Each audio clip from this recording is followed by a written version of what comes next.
Olá, meus queridos internautas, sejam todos muito bem-vindos. Eu sou o professor Júlio e esse é o nosso canal Ciência da Emoção, direto aqui de Fortaleza, no Ceará, aproveitando o intervalo aí entre uma formação e outra, uma palestra e outra, né? A gente vai usando o nosso tempo de uma forma que a gente possa ser útil aí para todo mundo, né?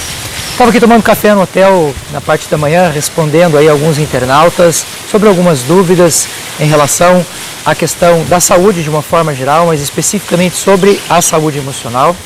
E vou responder a uma pergunta sobre a questão genética que me foi feita aqui no canal.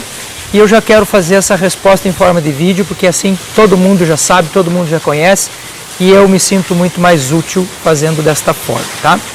Então, o que é a genética, né? Você deve lembrar lá das aulas de biologia, em que a professora desenhava no quadro uma célula, desenhava todas as estruturas dessa célula e dizia, olha, isso aqui é o cromossomo.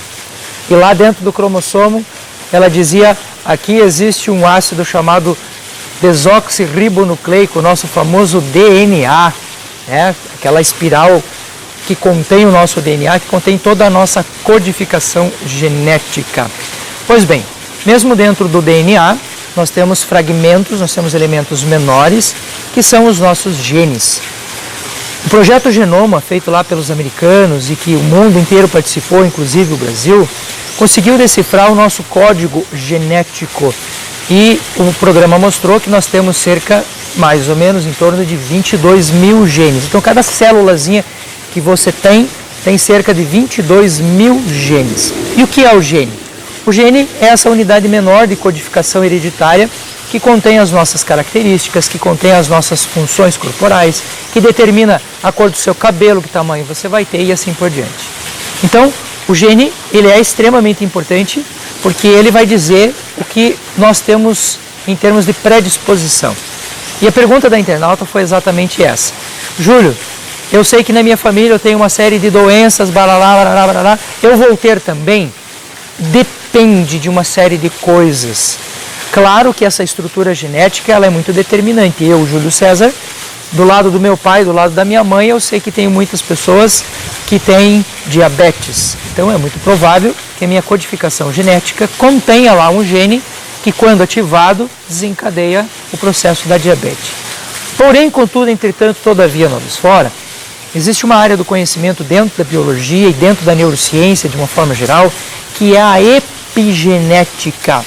Professor Júlio, o que é a epigenética? A epigenética é a expressão que aquele gene vai ter ou não. Então é a área do conhecimento que estuda como é que aquele gene vai ou não ser ativado. Então, nós não somos escravos da nossa genética.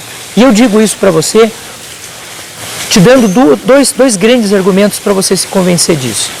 Primeiro, quando você controla a expressão do gene, sabendo como é que você se alimenta, como você vive, as coisas que você faz, você pode impedir aquele gene de ter aquela expressão.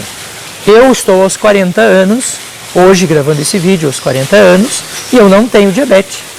E lá na minha família, as pessoas, os homens da minha família, na sua imensa maioria, ou são carecas, ou tem cabelo branco, ou tem barba branca, ou tem diabetes. Eu não tenho nada disso, nada. Apesar de saber que existe uma codificação genética em mim que me predispõe para isso, os meus cuidados com açúcar, estou no sol aqui agora, a imagem não está exatamente muito boa, porque eu estou exatamente no sol, estou pegando sol. Né? São 10 horas da manhã e eu estou pegando sol. Então eu cuido da expressão do meu gene. Claro que isso dá trabalho. Claro que isso vai fazer você mexer na sua alimentação, cuidar do seu exercício físico e assim por diante. Mas você pode controlar a expressão desse gene, ou o aparecimento desse gene, cuidando das condições ambientais onde você está, as condições epigenéticas, né, externas que estão a você.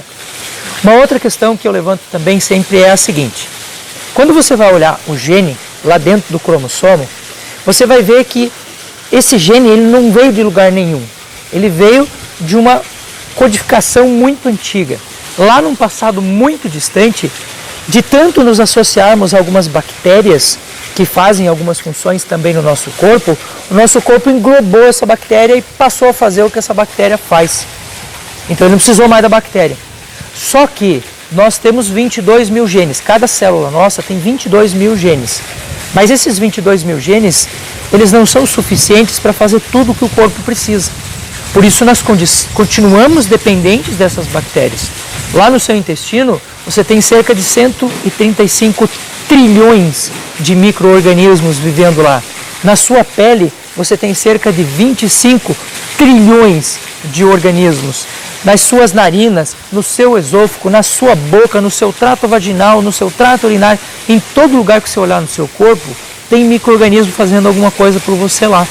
E se você controla esses micro-organismos, se você faz uma boa modulação intestinal, se você cuida da sua pele, ó, estou pegando sol agora aqui, eu não uso sabonete na minha pele para não matar os bichinhos que estão ali, o tipo de antitranspirante que você usa pode estar gerando bactérias ruins ou pode não estar gerando as boas bactérias. Aquele cheiro horroroso que você tem lá no seu sovaco, aquilo é bactéria ruim.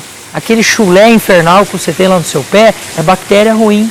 Se você controla essa colônia de bactérias, o seu pum não vai ter mais cheiro, a sua pele não fica mais fedorenta, você não tem mais chulé, você controla as suas axilas. Você vai ver que pessoas que estão com excesso de peso, geralmente têm um cheiro corporal mais forte do que outras pessoas. Por quê? Porque liberam mais comida para essa bicharada. Então, se você controla a expressão do seu gene pelo que você come, da maneira que você vive, e você controla cuidando dessa microbiota e desses micróbios que estão na sua pele, na sua narina, na sua boca e assim por diante, você não tem mais nada de problema de bafo, de cheiro, de nada. Por quê? Porque você está controlando a sua epigenética. Você está botando aqueles mecanismos, aqueles micróbios que são bons, que são favoráveis ao seu corpo para trabalhar para você. Só para você ter uma ideia, a soma total desses micro-organismos no seu corpo todo somam cerca de 4,4 milhões de genes. Não sei se você entendeu, eu falei para você que você tem 22 mil genes cada célula. Você tem 4,4 bilhões de genes de micro-organismos vivendo no seu corpo. Se você os controla bem, você controla a expressão do seu gene. Existe uma pesquisa muito interessante, eu vou até fazer um vídeo, talvez até faça hoje mesmo, sobre uma pesquisa de um japonês que foi prêmio Nobel de Medicina, agora recentemente, 2016, 2017, que ele fala que se a gente controla esse processo da epigenética no nosso corpo, você controla o aparecimento ou o controle do Alzheimer, você controla Parkinson, você controla TDAH nas crianças, você controla a depressão e assim por diante. Então, a epigenética, ela vem exatamente nesse sentido. Mostrar pra gente que a gente pode controlar a expressão daquele gene. Conhecer o gene é muito importante. Saber o que você tem na sua família, saber quais são os elementos que a sua família já passou, vai te dar mais ou menos uma noção do que você pode ter. Existem exames, claro, genéticos que indicam isso também, mas conhecer essa parte é só uma parte do processo. O Projeto Genoma não resolveu os problemas, ele apenas indicou alguns caminhos. A gente precisa ir além, a gente precisa conhecer e controlar o nosso processo epigenético, tá certo? Grande abraço para vocês, espero que tenha sido útil e se você achou interessante, se inscreva no canal, dê o seu like lá, porque é só assim, infelizmente, que o YouTube reconhece, né, o valor do conteúdo de um determinado canal e passa a indicar para outras pessoas também algo que é útil, algo que é favorável à nossa vida. Show de bola? Abraço a todos!